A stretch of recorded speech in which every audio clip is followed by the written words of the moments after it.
This is everything I ate on a Queen's food tour with Beryl. She was showing me, Janelle, Doug, and Senpai Kai around. We started off by taking the train from Grand Central Station to the 69th Street Fisk Avenue stop. The train station is always a great place to take in the sights, but also to people watch. A little scary watching someone stand between the train cars, but luckily nothing happened. Our first stop after getting off the train was Momo Crave, where they serve a variety of Nepalese momos. We got the tandoori and chili momos. I've tried pan-seared ones before, but this was my first time trying ones grilled in a tandoor, and I loved it. It was able to get all the nooks and crevices crispy. The chili momos also hit the spot. They weren't spicy, but they had a good peppery flavor to them. Then we headed to our next stop while Beryl stopped along the way to give us tidbits about the history of the neighborhood. This is where we have to go in here before we leave at Patel Brothers, the grocery store.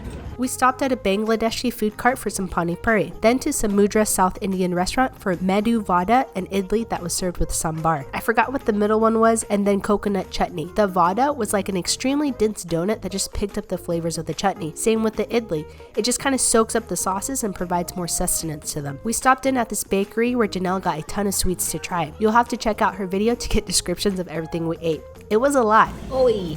It's so crumbly. Then to Patel Brothers, where Beryl had to grab some groceries for her and her husband. She also gave us tidbits about the Thumbs Up and Pepsi war. This is his favorite.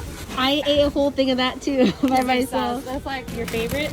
Is it better than Maggie? Those be fighting words. Got me in trouble with the internet. And then we were on to our next destination. Oh man, I'm going to get roasted for this pronunciation. Bienvenidos a la Esquina del Camaron Mexicano. I don't think that's enough hot sauce. It's not enough hot sauce. No. Now that was delicious. Refreshing, tangy, sour, and slightly spicy. The next place we stopped at was totally unplanned. We met Mr. Oda at 969 New York City Coffee for his famous Japanese rice sandwiches. And last but not least, we stopped for some arepas. So I recommend the choco, it's like pancake, it's sweet. I recommend the arepa that queso has cheese inside, on top, mozzarella cheese. This is the most popular. Got it. We had the employee choose for us. The queso one we got with chicharron and the choclo one we had with their mixed meats like chicken, beef, and chorizo. I had them both by themselves and then with the provided sauces. All were freaking tasty. And I lied. That wasn't our last stop. On our way back to the train station, Janelle and Doug spotted a Filipino bakery, so we went inside to take a look. They also had a bunch of hot foods ready for dinner, but we were totally stuffed. See if I can do this while filming and walking. Do you guys want to try that or dish? Yeah. So it just depends on what you want. But we usually eat this with rice. How do you pronounce dang it? Danggit. It smells very fishy, yeah?